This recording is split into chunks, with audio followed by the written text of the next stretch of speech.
السلفية هم من كانوا على مذهب السلف الصالح من الصحابة والتابعين. بسم الله والحمد لله والصلاة والسلام على رسول الله وعلى آله وصحبه ومن والاه أما بعد.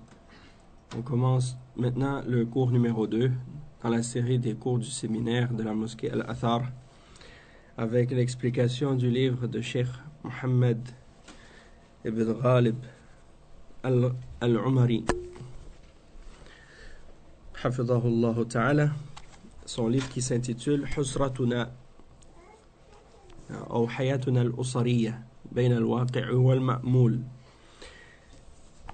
On commence la première partie du livre, et la première partie du livre, c'est à propos de la maison du prophète, sallallahu alayhi wa sallam, al-Bayt al-Nabawi. Et on va s'arrêter sur certains points pour prendre des leçons et prendre des exemples du comportement et de l'attitude du prophète, sallallahu alayhi wa sallam, envers ses épouses, et essayer de tirer de ça des leçons pour essayer d'adopter un peu de son comportement. C'est certain que personne d'entre nous ne sera jamais capable d'atteindre la perfection du prophète sallallahu alayhi wa sallam en ce qui concerne le comportement, mais l'important c'est d'essayer d'atteindre. L'idéal c'est d'essayer de se rapprocher le plus possible de cet exemple-là. Hein? Sallallahu alayhi wa sallam. Donc, la première partie, le cheikh dit لقد امتن الله عز وجل على المسلمين إذ جعل فيهم رسولا كانت حياته لهم بيانا وتعليما وكان لهم صلى الله عليه وسلم الأسوة الحسنة والقدوة المثلى في التعامل مع جميع البشر منهم أهل بيته صلى الله عليه وسلم، فحياته وتعامله مع أزواجه حياة مليئة بالدروس والعبر والمواعظ والدرر. فمن تأمل في سيرته العطرة يجده الأب اللطيف والزوج الصالح الكريم، ويجد التواضع فيه دون ضعف والقوة فيه دون عنف. فاستعراض لحمات من حياة رسول الله صلى الله عليه وسلم مع أهله وزوجاته فيه العديد من الدروس والعبر والكثير من المنافع والفوائد، يتجلى أصل ذلك للمتأمل في وصاياه التي أوصى بها صلى الله عليه وسلم، ومنها 2 مجملتان. الأولى قال صلى الله عليه وسلم خيركم لأهله وأنا خيركم لأهلي. وثانيا قال رسول الله صلى الله عليه وسلم أكمل المؤمنين إيمانا أحسنهم خلقا وخياركم لنسائهم. Donc ici le cheikh il explique que Allah subhanahu wa ta'ala il a fait la faveur aux croyants en faisant en sorte qu'il y ait parmi eux un messager dont la vie était pour nous une explication, une clarification et un enseignement. Donc dans sa vie, il y a un enseignement pour nous. Et il était le meilleur modèle et le meilleur exemple à suivre dans la façon d'agir et dans le comportement envers ses épouses. Et ça, c'est quelque chose qui est complètement opposé à ce que beaucoup d'entre les gens ont comme image à propos de notre prophète Mohammed sallallahu alayhi wa sallam. Et une des raisons de ça, parfois, c'est à cause justement du mauvais comportement de certains musulmans. Donc, si par exemple certains musulmans ont un mauvais comportement ou un mauvais agissement avec leurs épouses, ou qu'ils utilisent avec leurs épouses de la violence ou de l'agressivité, de la dureté excessive, eh bien, les gens ont cette image-là des musulmans maintenant. Alors que lorsqu'on regarde l'exemple du prophète sallallahu alayhi wa sallam, on constate que c'est tout à fait le contraire. Hein? Et c'est ce qu'on va voir dans les exemples de ce que le cheikh a mentionné par rapport au prophète sallallahu alayhi wa sallam et par rapport à sa vie conjugale et sa vie familiale. Et il n'y a pas une religion dans laquelle vous allez trouver un exemple de détail aussi précis les exemples dont le prophète sallallahu alayhi wa sallam nous a enseigné par rapport au comportement envers les femmes, envers les épouses, envers la famille. Il n'y a pas une religion qui détaille ces principes-là de façon plus spécifique et plus détaillée que la religion musulmane. Et parmi les exemples de ça, c'est ce qui en même temps montre la grandeur et la perfection de cette religion. Et la grandeur et la perfection de la mission de ce prophète, sallallahu alayhi wa sallam. Parce que tu ne peux pas trouver dans l'exemple de Isa alayhi salam les détails du comportement qu'on doit avoir avec l'épouse de la façon que le prophète Mohammed sallallahu alayhi wa sallam nous l'a enseigné, puisque les chrétiens n'ont pas cet exemple-là en tant que, de Isa en tant que père, de Isa en tant qu'époux, puisqu'il ne s'était pas marié lorsqu'il a vécu sur terre. Bien entendu, lorsqu'il reviendra, ça c'est autre chose, mais en ce qui concerne la partie de ce qu'il a vécu, de ce qui est rapporté de la part des chrétiens par rapport à Jésus, ils ont mentionné qu'il ne s'était jamais marié et qu'il n'a pas eu d'enfant. Donc il n'y a pas ces exemples-là dans l'exemple de son comportement et de sa vie, et c'est ce qui montre en même temps à quel point l'islam est une religion qui est complète et qui touche à tous les aspects de l'existence et de la vie. Pas seulement les aspects religieux, spirituels, mais également les questions qui ont rapport avec la vie mondaine et les choses de tous les jours. Donc le cheikh, il explique que le prophète sallallahu alayhi wa sallam, il nous a enseigné comment agir avec tous les hommes, que ce soit par rapport à la façon d'agir envers les gens de sa famille, de sa maison. En arabe, quand on parle des femmes et des enfants et des gens des proches, on dit Ahlul Bayt. Ahlul Bayt, c'est-à-dire les gens qui vivent dans la maison, qui sont les proches. Et que ce soit également sa vie et son comportement envers ses épouses. C'est rempli de leçons et de choses pour nous faire conscientiser, pour nous faire réfléchir, des exhortations et des perles d'exemples qu'on peut trouver dans ces exemples-là.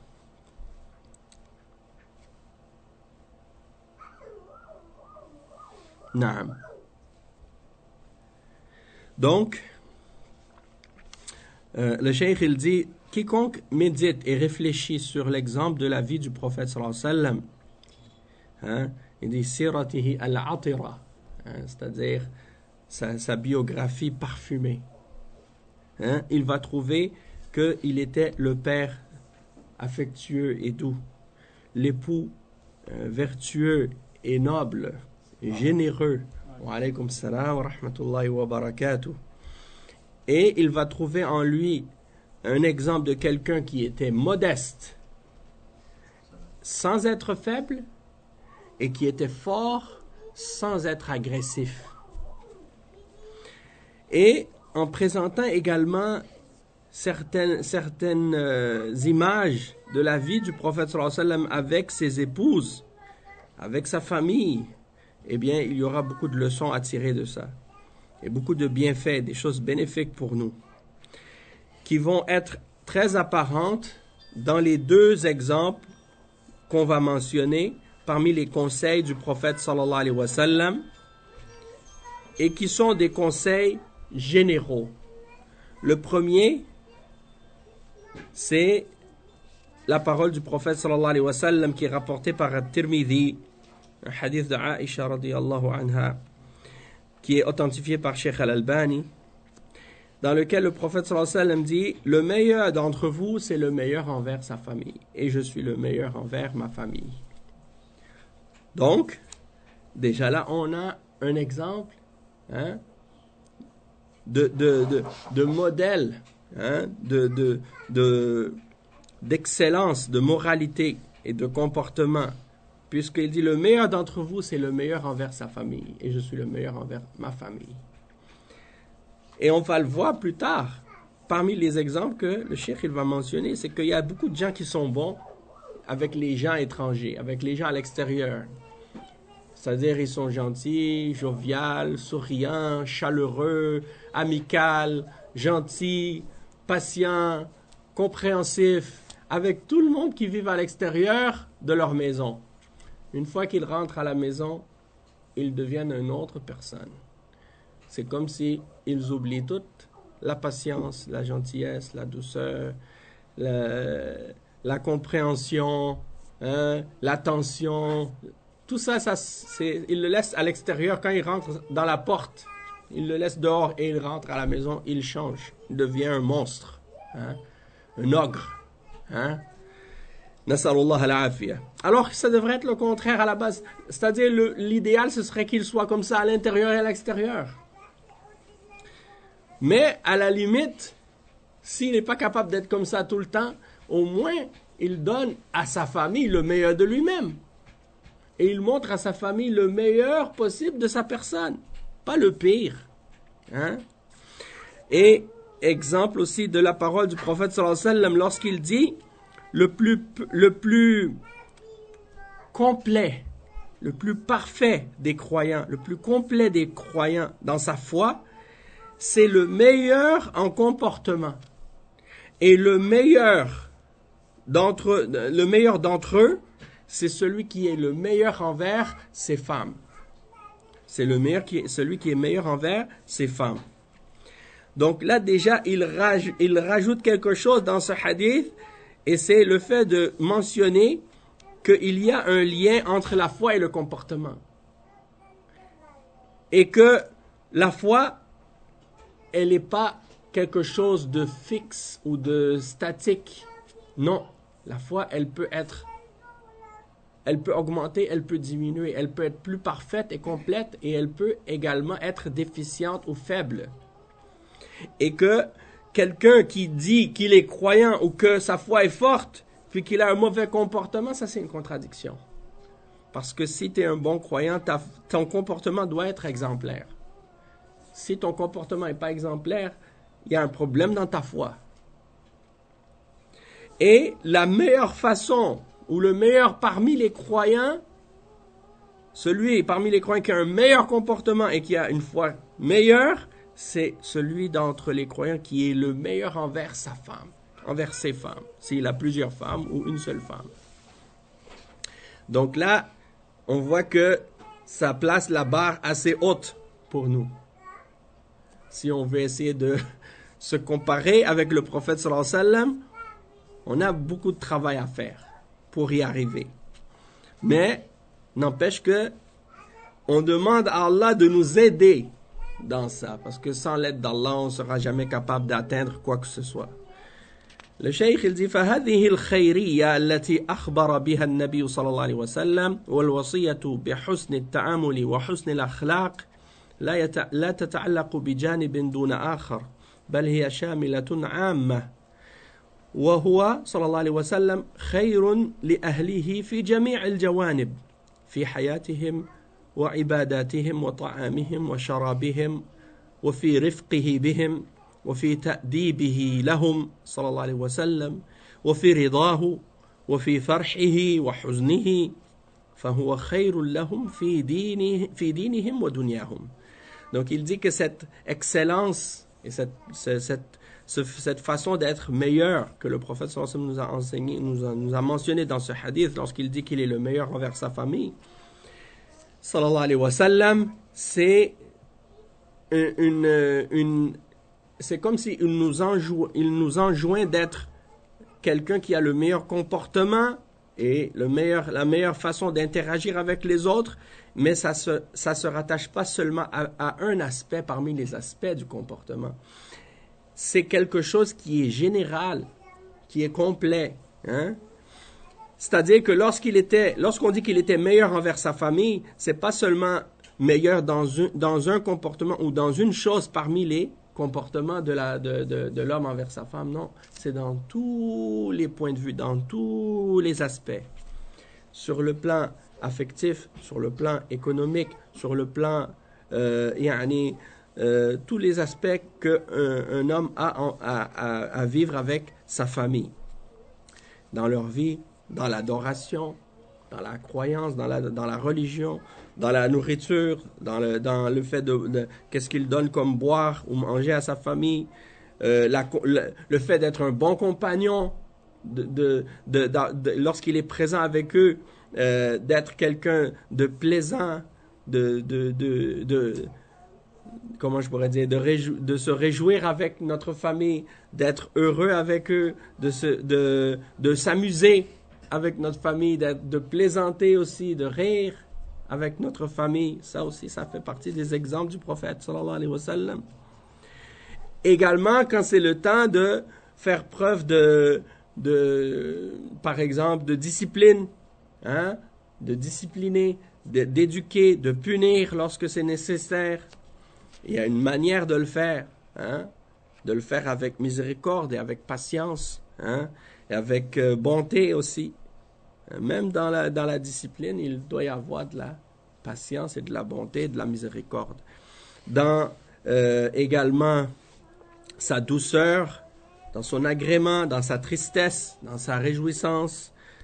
Donc, il était un bien pour sa famille et il était le meilleur envers sa famille dans tout ce qui a rapport avec la religion et dans tout ce qui a rapport avec la dunya.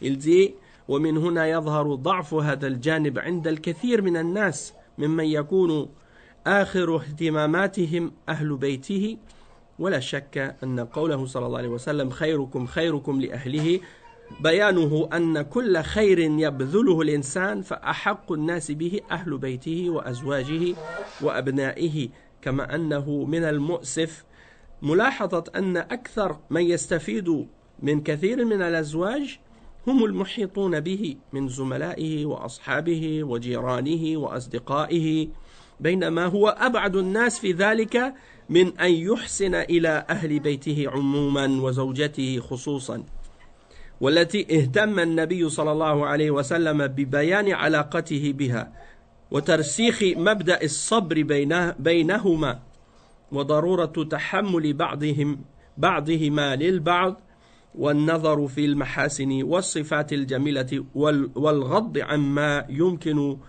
من المساوئ والعيوب فقال في حقها صلى الله عليه وسلم لا يفرك مؤمن مؤمنة إن كره منها خلقا رضي منها آخر.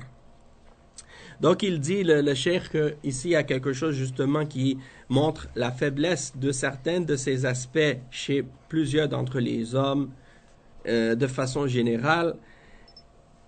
C'est que parfois, comme je disais tout à l'heure, pour certaines personnes, sa famille c'est la dernière de ses préoccupations, la dernière de ses intérêts. Et il n'y a pas de doute que lorsqu'on dit que le prophète sallallahu alayhi wa sallam a mentionné qu'il était le meilleur envers sa famille et que le meilleur d'entre vous c'est celui qui est meilleur envers sa famille, eh bien ça nous explique et ça nous clarifie que tout le bien que qu'un être humain peut dépenser, eh bien ceux qui méritent plus ce bien-là, c'est sa famille, c'est les gens de sa famille, les gens de sa maison, ses épouses et ses enfants, hein, ses fils et ses filles et ainsi de suite. Et c'est triste de constater que beaucoup d'entre ceux qui profitent de beaucoup d'entre les époux n'ont pas la famille, non pas les épouses, mais plutôt les compagnons, les amis, les voisins, les connaissances. Et la famille, elle reste négligée, comme je le mentionnais tout à l'heure. Et ça c'est en contradiction avec l'exemple que le prophète sallallahu alayhi wa sallam nous a enseigné et qu'est-ce qu'il nous a mentionné comme principe.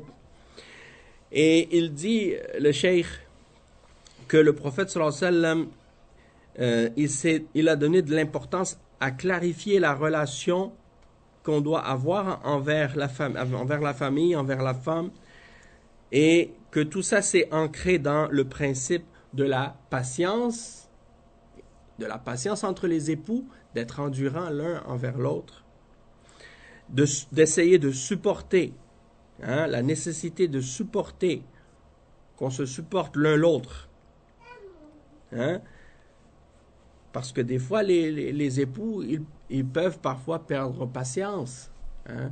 L'épouse peut perdre patience, l'époux peut perdre patience par rapport à certains défauts, par rapport à certains manquements, par rapport à certaines fautes, par rapport à des oublis, par rapport à toutes sortes de choses. Mais il faut faire preuve de patience et d'endurance. Et les ulama, ils disent que as-sabr, la patience, c'est comparable à la tête par rapport au corps, vis-à-vis de la foi. Quelqu'un qui n'a pas de patience, il n'a pas de foi. C'est pas possible. Hein? Donc, la sabr, c'est une adoration immense en importance, extrêmement grande. Et Allah subhanahu wa ta'ala mentionne la patience dans tellement de versets dans le Coran, hein, qu'on peut pas les compter, tellement il y en a. Et en même temps, la récompense de la patience est tellement grande qu'elle ne peut même pas être calculée non plus. إِنَّمَا يُوَفَّى الصَّابِرُونَ أَجْرَهُمْ بِغَيْرِ حِسَابٍ. Les patients, les endurants, Allah va leur donner leur récompense sans calculer. Sans calculer. Ça veut dire, la récompense est incalculable. Donc, on néglige et on manque de réaliser à quel point as-sabr est important dans la religion et son statut et son degré immense dans l'islam. Et à quel point cette adoration-là a de l'importance. Elle est comparable à la tête par rapport au corps. C'est comme un homme ne peut pas vivre sans tête. Eh bien, la foi ne peut pas vivre sans sabr. Celui qui n'a pas de sabr, il n'a pas de foi. Hein? Donc, faites attention. Des fois, les gens disent « Ah là, j'en peux plus, là. Je suis arrivé à la limite. Hein? Je ne peux plus supporter telle ou telle chose. » Non.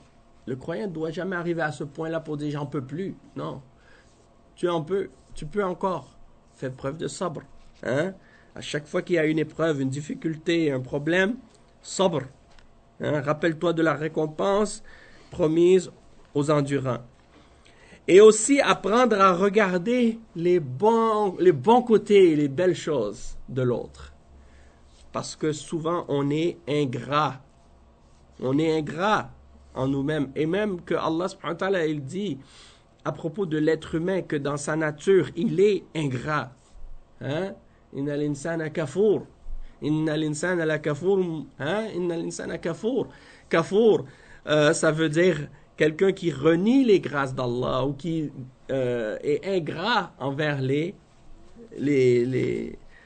bénédictions et les biens que Allah lui a donnés. Inna l'insana la kafour mubin. Donc, de se rappeler du bien qu'il y a en l'autre. Comme on dit souvent, le gazon est toujours plus vert chez les voisins.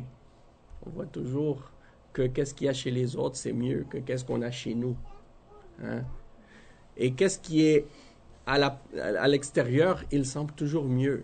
Et souvent, les femmes, une grande partie des problèmes qu'elles ont par rapport à leur vie familiale, c'est parce qu'elles veulent toujours comparer avec qu'est-ce qu'il y a dehors ou qu'est-ce qu'il y a chez les autres. Hein? Les autres, ils ont ça et moi, j'ai pas ça. Les autres, ils font ça et moi, je fais pas ça.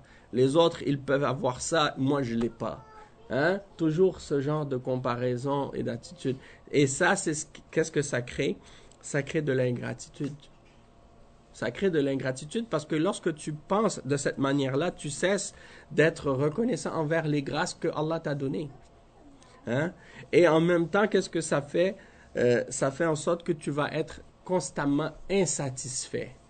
Tu vas toujours être insatisfait. Tu vas toujours penser que tu n'as pas assez. Tu veux plus. Tu veux mieux que les autres. Alors que peut-être que les autres que toi, tu es en train de regarder, eux, peut-être qu'ils sont peut-être dans la même situation que toi. Ou même une situation moins bonne que la tienne. Mais parce que toi, tu es tellement fixé à regarder ce que les autres ont comme bien et à négliger ce que tu possèdes, eh bien, tu es aveuglé justement de voir les problèmes que les autres peuvent avoir eux aussi, qui font que peut-être qu'ils se disent la même chose. Hein? Donc, il faut faire attention à l'ingratitude et ne se concentrer sur les beaux aspects, les aspects positifs, et calculer le bien que tu possèdes. Hein? Les belles caractéristiques et de fermer les yeux sur les défauts aussi.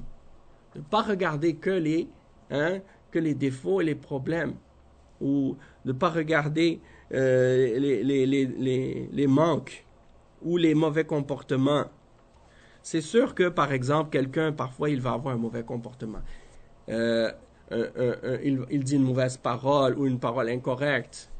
Une parole qui laisse, qui inspire l'impatience, hein, ou qui inspire l'insatisfaction.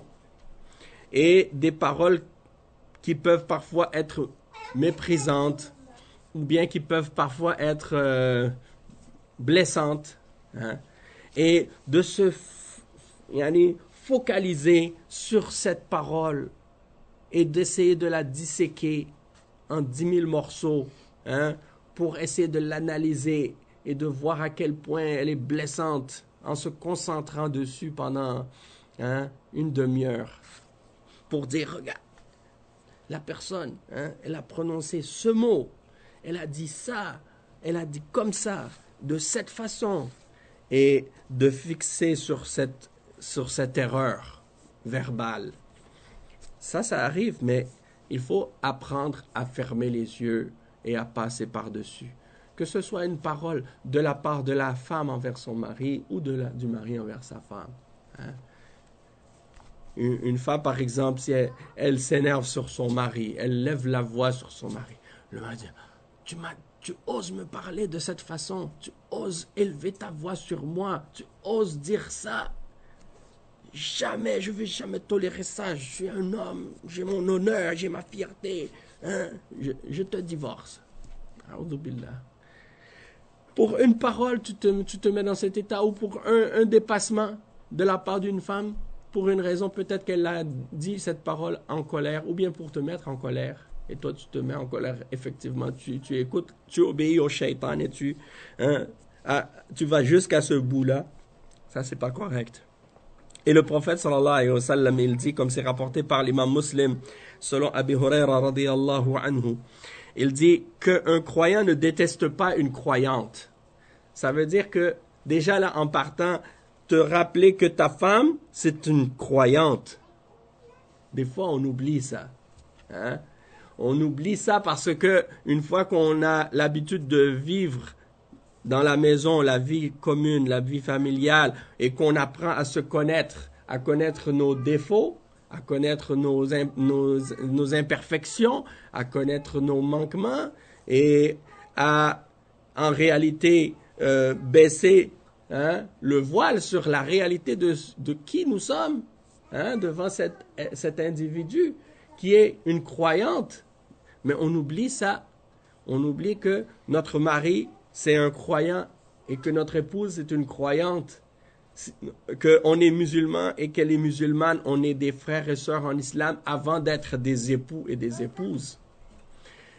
Des fois, on agit peut-être, un homme va agir avec sa femme d'une façon, il oublie la relation de foi qui existe entre lui et elle, alors que si c'était une sœur quelconque qui était dans la rue ou quelque part, il la traiterait peut-être avec plus de respect que sa propre épouse. Pourquoi? Parce que cette femme étrangère qui est une sœur musulmane, il ne la connaît pas, il lui montre le respect parce qu'il sait que c'est une musulmane et qu'elle est sa sœur en islam, alors que la femme avec qui il vit, qui est elle aussi sa sœur en islam, une croyante, eh bien, c'est comme si à force de vivre avec elle, il a oublié qu'elle a elle aussi droit à ce respect de l'islam. Nasarullah al-afiyah. Donc il y a ça déjà en partant, qu'un croyant ne doit pas détester une croyante. Tu ne peux pas détester une croyante, parce qu'elle est croyante, tu dois l'aimer en Allah. Si elle a des péchés ou des défauts, tu peux détester ses péchés et ses défauts. Détester qu'est-ce qu'elle fait de pas correct. Mais pas au point que tu vas détester comme on déteste un kafir qui est dans la mécréance. Il faut savoir mettre les choses à leur degré. Peut-être que la femme qui est kafira, tu ne vas pas la détester comme ça. Alors qu'elle est kafira.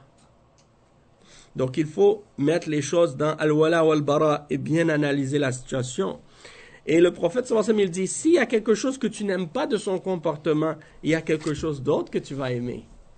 C'est-à-dire que s'il y a un comportement d'elle que tu n'apprécies pas, ou quelque chose de son tempérament ou de sa personnalité que tu n'aimes pas, mais elle a d'autres choses dans son comportement que tu vas apprécier. Hein? Il n'y a pas une personne, probablement sur Terre, que tu vas dire tout de cette personne-là, je l'aime à 100%. Hein? Il y a quelque chose quand même dans sa façon de parler, ou dans sa façon d'être, ou dans quelque chose que tu ne vas pas aimer, ou quelque chose, un défaut. Quelque chose que tu ne vas pas aimer, que ce soit physique ou que ce soit quelque chose de concret ou quelque chose d'abstrait. Mais tu regardes les aspects positifs et ça te fait oublier les côtés négatifs. Hein? Ça, c'est normal.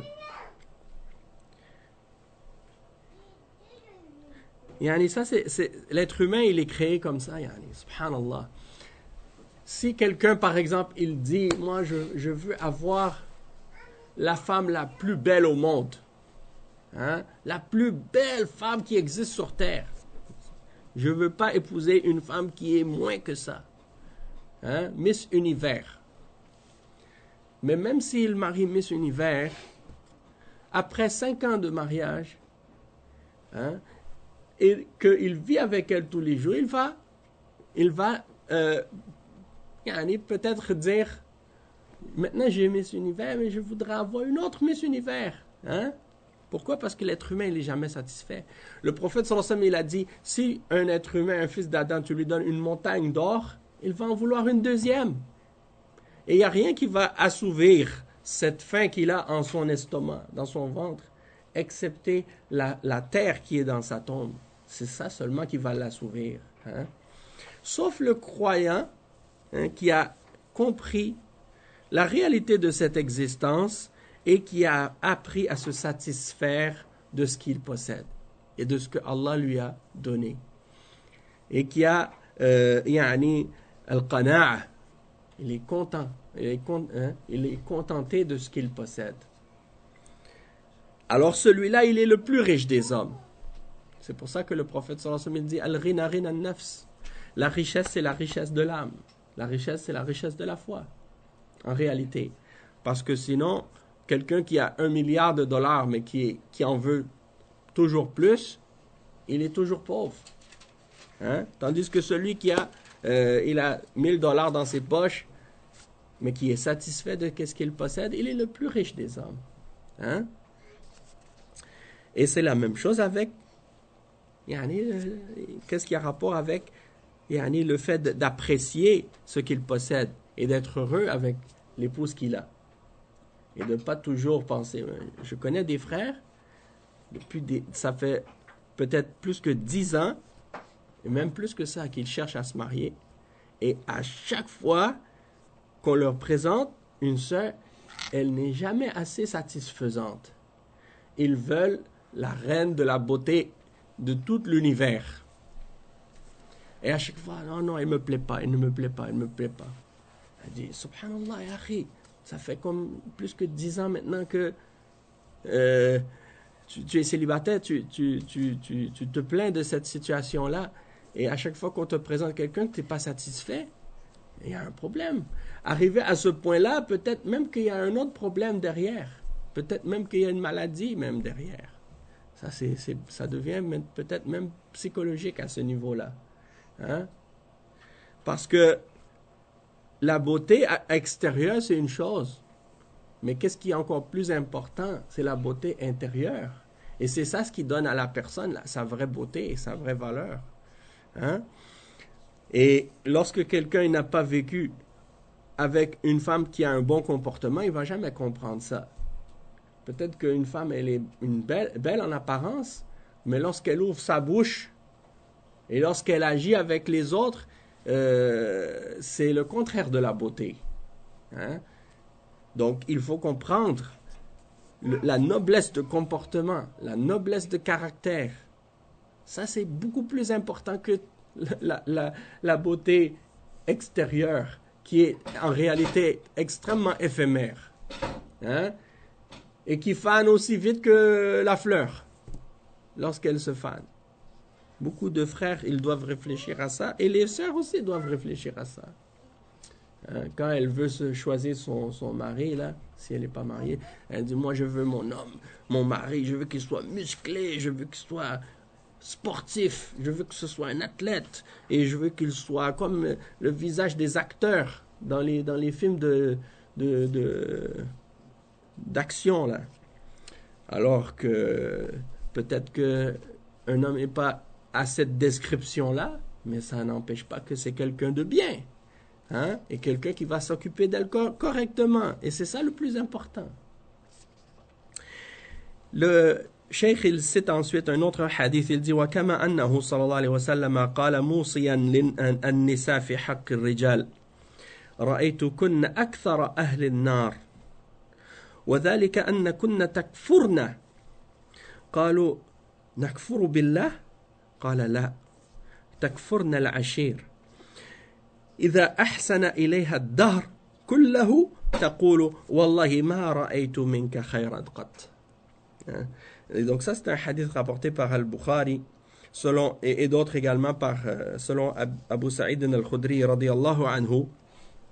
Il dit que le prophète sallallahu alayhi wa sallam, il donnait des conseils aux femmes à propos de leur mari. Et parmi les choses qu'il a mentionnées un jour, c'est que il leur a dit, je vois que la plupart d'entre vous sont le plus grand nombre des habitants de l'enfer sont parmi vous, c'est-à-dire sont des femmes. Et quand on dit les plus grands nombres d'habitants de l'enfer, quand il parle à des musulmanes, est-ce que ça veut dire que comme par exemple, qu'est-ce qu'il a dit par la suite? Il dit takfurna, inna kunna takfurna. Et kafara, ça peut vouloir dire en arabe le fait de renier, de renier la foi, de rejeter la foi, hein, al-kufr. Mais ça peut aussi vouloir dire le fait d'être ingrat, hein, d'être ingrat. Et donc ici, les femmes ont dit nakfuru billah, est-ce que tu veux dire par là qu'on renie la foi en Allah? Et le prophète sallallahu alayhi wa sallam a dit non. Takfurna al-ashir. Vous êtes ingrate envers votre mari, envers votre époux.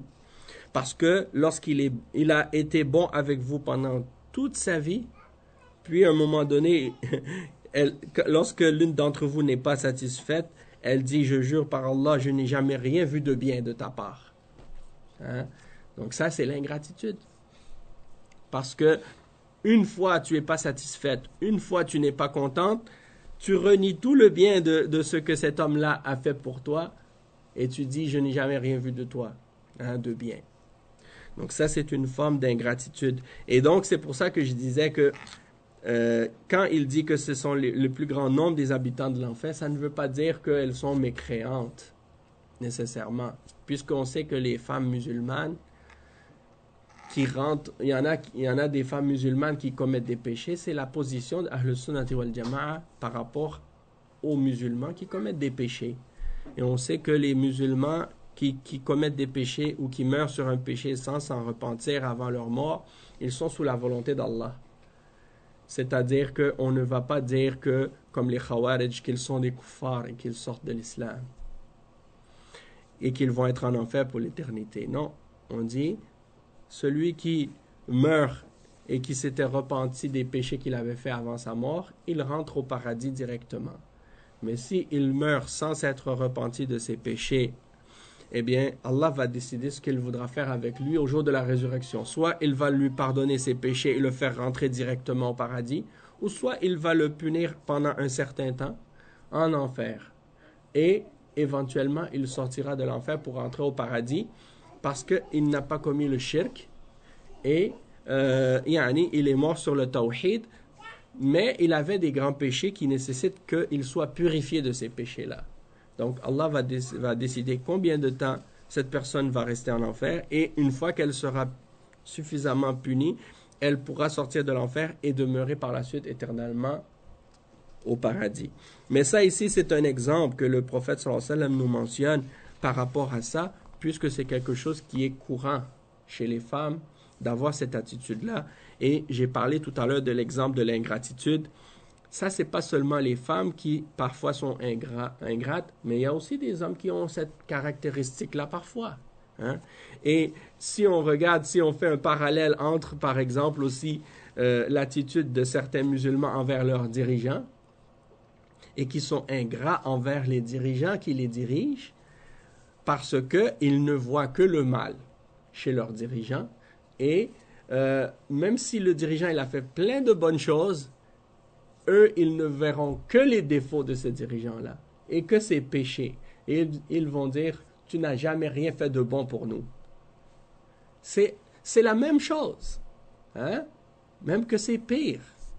Parce que le dirigeant, il est celui qui gère toute la société, tandis que le mari, c'est le chef de la maison. C'est une forme de wilaya aussi. C'est une forme de gouvernance, mais à plus petite échelle. D'accord? Donc, cette attitude-là d'ingratitude, elle existe même chez les hommes, comme je dis, et c'est en grande partie la raison de beaucoup d'entre les révolutions et les révoltes et les rébellions qui se produisent dans les pays, parce que les habitants de ces pays-là ne voient que le mal et ne se concentrent que sur les choses négatives et ne voient rien de bien, alors qu'il y en a beaucoup de bien. Et si on devrait énumérer le bien, on ne pourrait même pas les calculer tellement il y en a. Mais on oublie le bien, on laisse tout ça de côté, puis on se concentre que sur les fautes et les péchés. Ça, c'est de l'ingratitude. Ça, c'est inacceptable de la part du croyant d'agir de cette manière-là. Hein? Et le cheikh, il dit, وَمَنْ نَظَرَ فِي هَذَيْنَ الْحَدِيثَيْنِ يَتَيَقَّنْ تَمَامًا أَنَّهُ لَا يُوجَدُ مَنْ هُوَ خال من النقص فلا يكاد توجد امرأة كاملة لا نقص فيها ولا يوجد رجل لا يعتريه الزلل فلا حق للإنسان في طلبه للكمال وهو ناقص في نفسه وحاله. Ça c'est la pure logique, hein? C'est le gros bon sens. Il dit, le cheikh, il dit, quand on regarde ces deux hadiths-là, on va comprendre complètement qu'il n'y a pas un homme qui est exempt de défauts. Il n'y a personne qui est exempt de péché et de fautes. Il n'y a pas une femme parfaite sur terre, ça n'existe pas. Et il n'y a pas non plus un homme parfait. Donc, si c'est ça que vous cherchez, dites-vous déjà en partant, ça n'existe pas. Hein? Et souvent, c'est ça qu'on voit dans les histoires, par exemple, des femmes qui se laissent séduire par des hommes étrangers à leur mari, hein, parce qu'elles voient de la galanterie, de la douceur, de bons comportements, hein, qu'elle ne trouve pas chez son mari. Mais ça, c'est pourquoi? Parce que cette personne, il n'a aucun attachement, aucune responsabilité. Puis, qu'est-ce qui arrive par la suite? Souvent, elle réalise que finalement, son mari est bien meilleur que cet homme-là sur lequel elle fantasme ou sur lequel elle imagine qu'il est meilleur que lui. Pourquoi? Parce qu'elle ne le connaît pas réellement. Elle ne voit qu'une image extérieure. Mais c'est ça qui est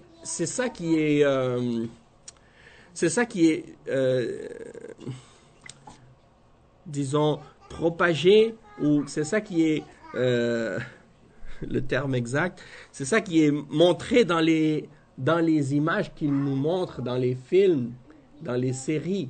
Hein? Beaucoup de femmes, malheureusement, elles passent leur journée devant ces choses-là, devant les téléséries, devant les soaps, devant les films, hein?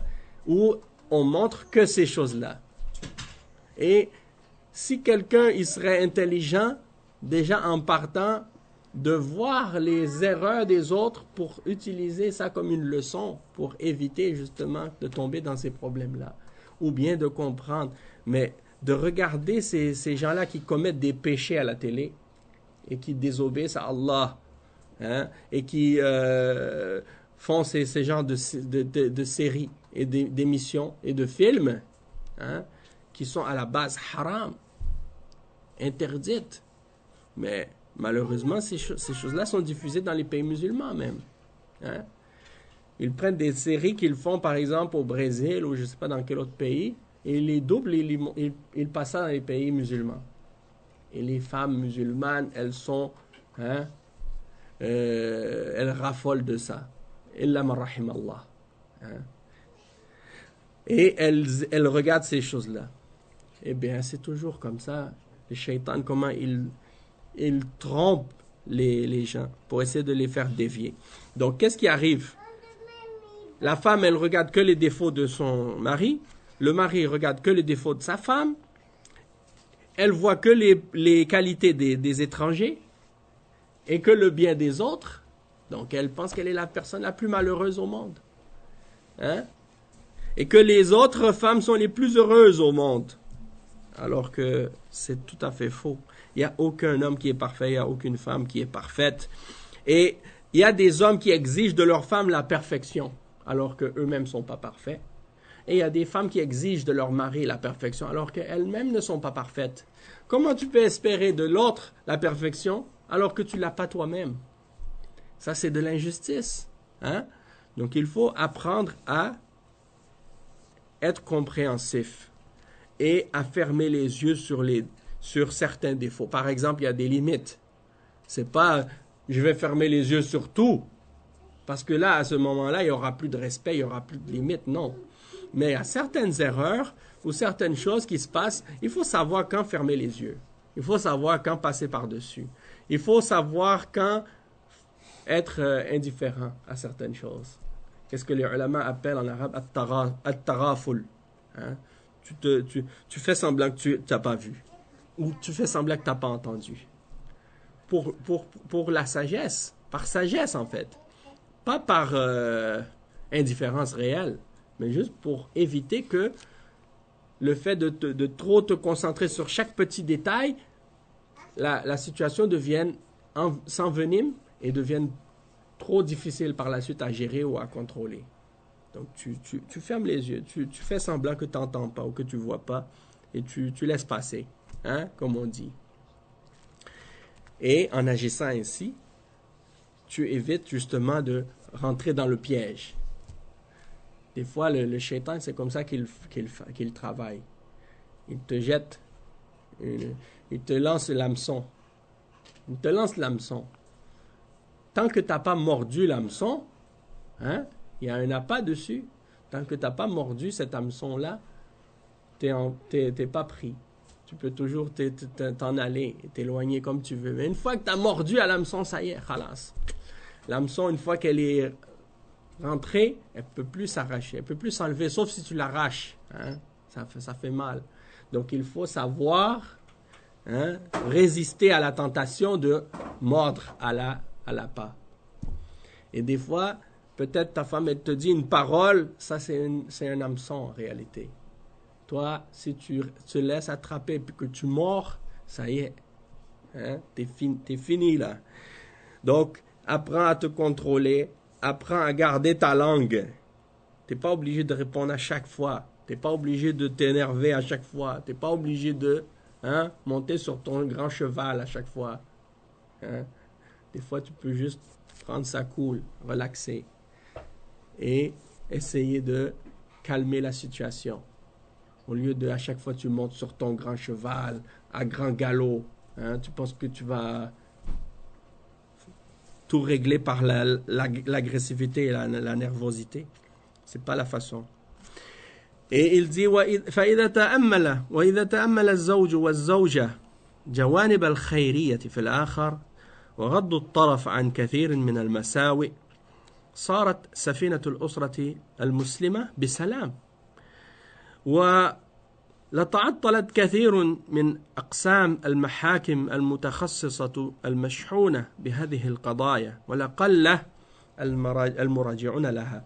Il dit si les maris et les époux et les épouses méditaient sur ces exemples-là et s'ils fermaient les yeux sur beaucoup d'entre les méfaits et les mauvaises paroles, mauvais comportements parfois de de la part de leurs époux, eh bien, le bateau de la famille musulmane pourrait arriver à bon port, hein, et en paix.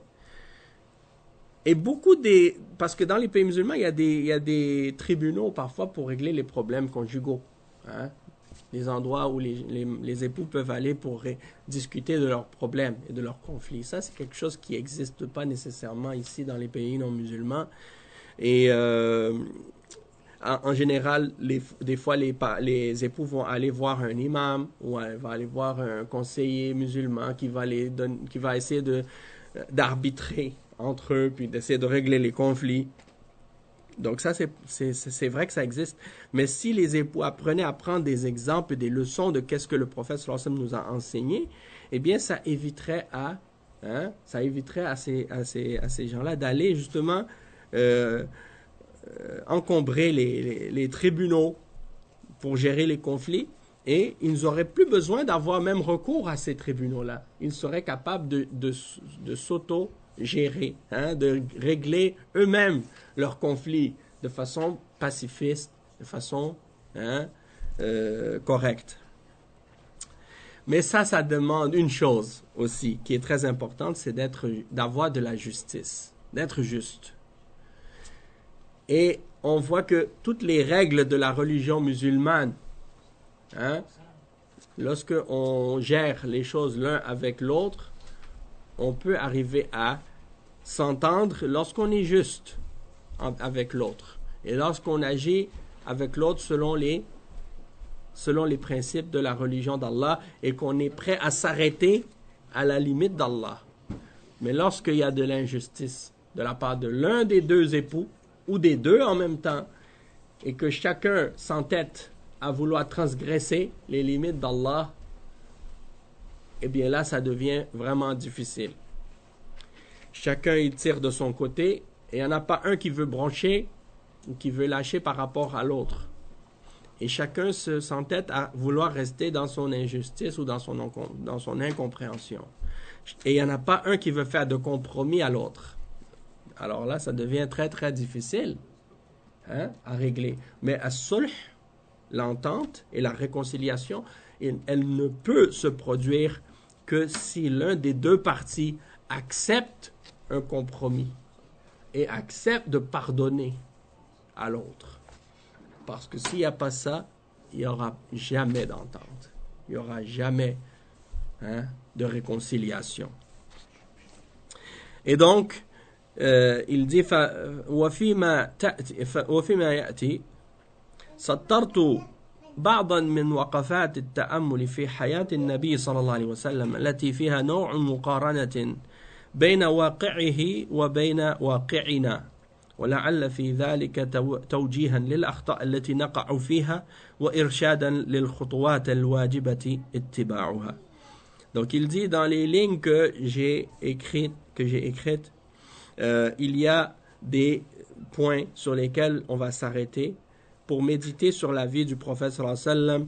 Et dans ces points-là, il y a une comparaison avec notre réalité actuelle et comment on vit pour essayer d'orienter certaines des erreurs qui peuvent se produire entre les époux et les épouses et de prendre les démarches nécessaires pour essayer de, Inch'Allah, s'orienter et de régler ces problèmes-là.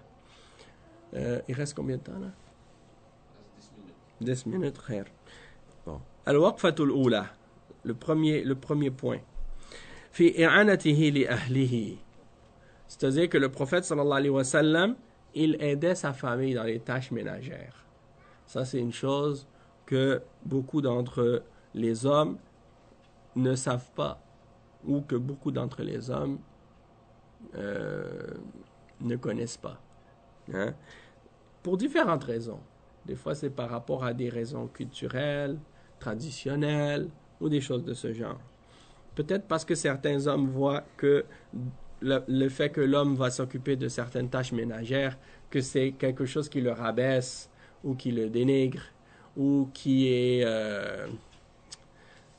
comme si ça ne lui... C'est pas quelque chose qui est convenable à un homme de faire. Parce que c'est en deçà de son degré ou de son statut d'homme. Alors qu'on voit que l'exemple du prophète sallallahu alayhi wa sallam, elle n'était pas dans ce sens-là. Et le cheikh, il dit waja'a. Moi, je vous donne ces exemples-là, ça ne veut pas dire que je suis exempt de ces problèmes. Hein?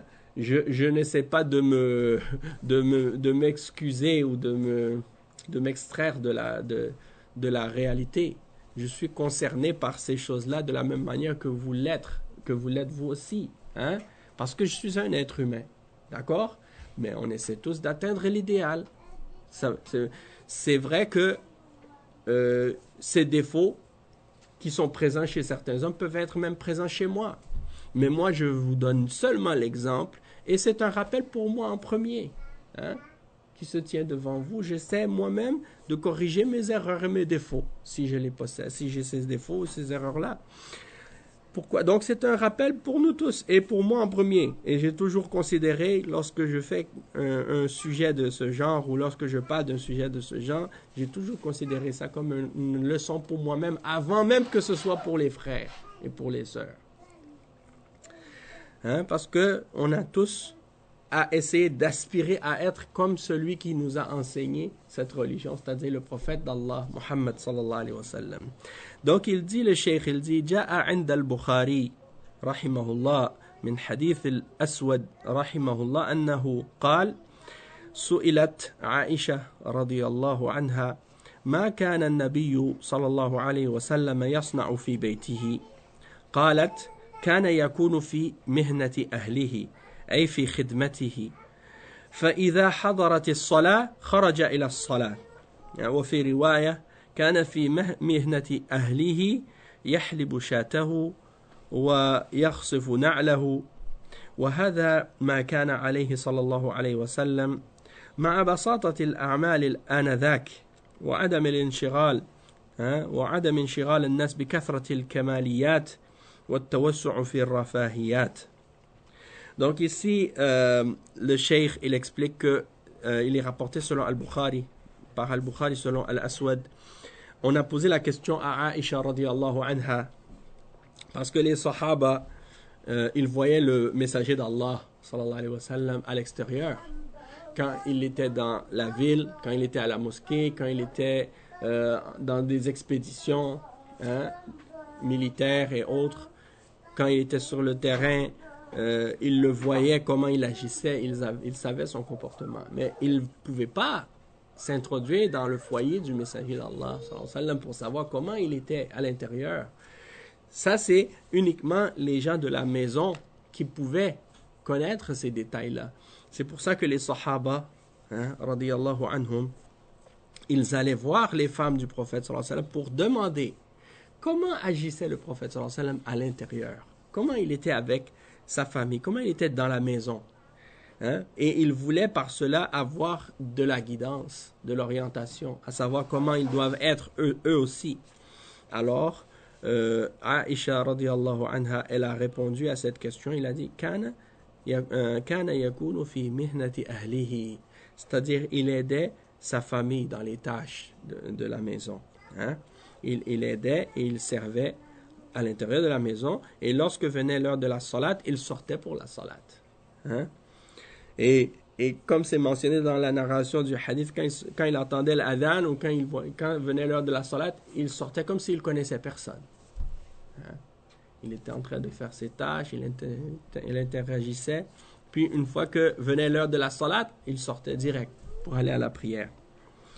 Donc, parmi les exemples de ce que Aïcha radiyallahu anha a mentionné dans le hadith, il avait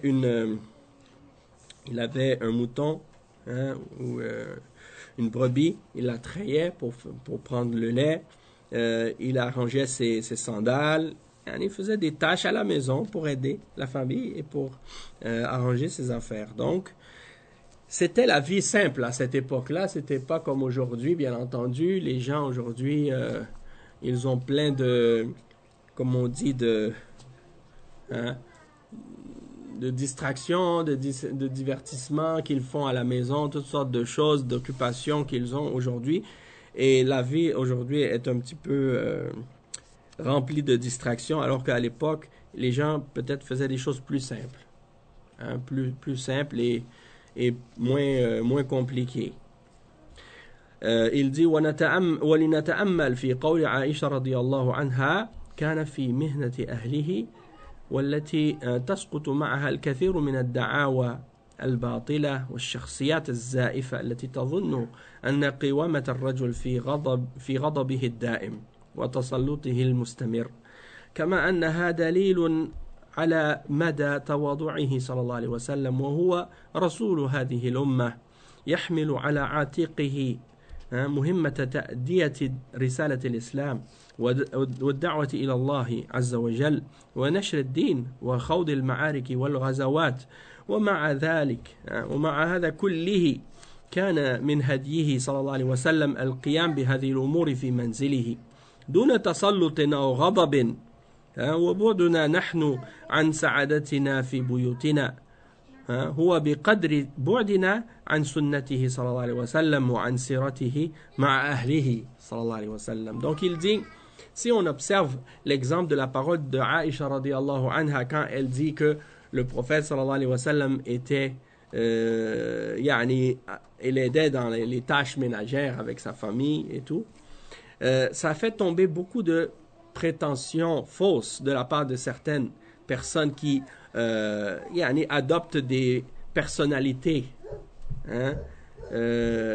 superficielles ou des idées de certains hommes qui pensent que il faut toujours être fâché ou en colère ou renfrogné, toujours être en autorité permanente, comme un homme qui est toujours en train d'être dur et fâché, toujours en train de crier, de se plaindre, de donner des ordres. Fais ci, fais ça, fais pas ci, fais pas ça, et ainsi de suite. Alors que le prophète sallallahu alayhi wa sallam, il n'était pas comme ça avec sa famille. Et ça nous montre en même temps la modestie du prophète sallallahu alayhi wa sallam, malgré qu'il était celui qui portait sur ses épaules la responsabilité de propager le message de l'islam et de faire la da'wa à Allah. Donc aujourd'hui, quelqu'un qui est un talib ilm ou qui est un da'ya, il va dire « Oh, moi je suis un cheikh, je suis un alim, je suis un da'ya, j'ai la responsabilité de ci ou de ça. Je ne peux pas aider dans les tâches ménagères. C'est pas dans mon rôle. » Non, le prophète sallallahu alayhi wa sallam, il était le messager d'Allah. Celui qui portait sur ses épaules la responsabilité de propager et de supporter le message de l'islam et de faire partie des campagnes militaires et de combattre sur les terrains pour élever la parole d'Allah. Et malgré ça, lorsqu'il était chez lui, il s'occupait de ces choses-là, qui sont des choses très simples et très ordinaires. Et il le faisait sans agressivité, sans colère, sans être autoritaire ou des choses de ce genre. Et il dit donc, l'éloignement que nous avons du bonheur qu'on devrait avoir dans nos maisons, elle correspond à notre éloignement de la sunna du prophète sallallahu alayhi wa sallam et de son exemple dans sa biographie et dans son comportement envers sa famille. D'accord? Donc, des fois, c'est ça qui fait en sorte qu'on n'a pas justement, on ne ressent pas de tranquillité ou de sérénité à l'intérieur de nos foyers, justement parce qu'on s'est éloigné de l'exemple que le prophète sallallahu alayhi wa sallam nous a enseigné. Et aujourd'hui, moi je peux le dire par rapport à avant, parce que avant c'était d'autres choses. Je veux dire, quand j'étais petit, il n'y avait pas d'Internet. On a grandi, on ne connaissait pas l'Internet, on n'avait même pas d'ordinateur. Je pense jusqu'à très tard, subhanallah, les ordinateurs, ça existait, mais bon. Combien de personnes avaient des ordinateurs dans leur maison dans les années 80, là? Pas grand personne. Il y avait quelques personnes qui avaient des ordinateurs, peut-être, mais à l'époque, c'était rien comparé à maintenant. Il n'y avait pas d'Internet, mais il y avait d'autres choses. Les gens regardaient la télé, les gens regardaient des choses comme ça. Il y a des gens qui avaient une télé dans la maison, dans le salon. Mais il y en a d'autres, d'autres familles, ils avaient une télé dans la cuisine, une télé dans le salon, une télé dans la chambre. Dans chaque pièce, il y avait une télé. Donc, chaque fois qu'ils étaient assis ensemble, au lieu de se parler, au lieu de discuter, au lieu de s'échanger, qu'est-ce qu'ils faisaient? Ils regardaient la télé. En mangeant, il regarde la télé. Après, il s'assoit, regarde la télé. En fait, c'est devenu comme le centre de la pièce, le centre de la vie de tout le monde. Il n'y a plus de vie familiale. Dans ce cas-là, c'est comme juste vivre. On fait juste regarder les autres vivre. On oublie, nous, de vivre. Hein? Ça, c'est ce qui détruit beaucoup des relations de famille. Et aujourd'hui, c'est devenu pire parce que tout le monde a son téléphone. Et tu vois une réunion de famille, tout le monde est assis à la table, chacun est dans son téléphone. Les gens, ils sont devenus malades. C'est pas normal d'être comme ça. Hein?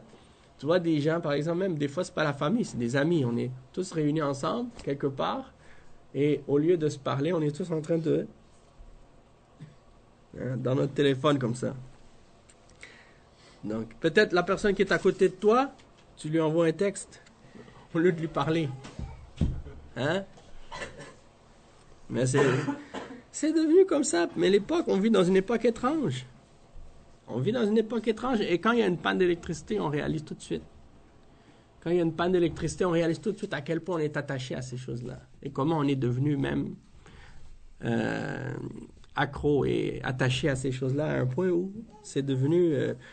on ne peut plus s'en passer. Hein?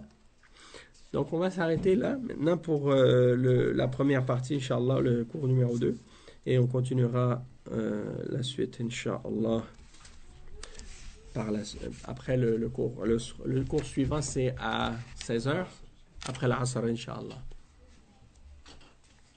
سبحانك اللهم وبحمدك أشهد أن لا إله إلا أنت أستغفرك وأتوب إليك وصلى الله وسلم على نبينا محمد وعلى آله وصحبه أجمعين. السلام عليكم ورحمة الله وبركاته.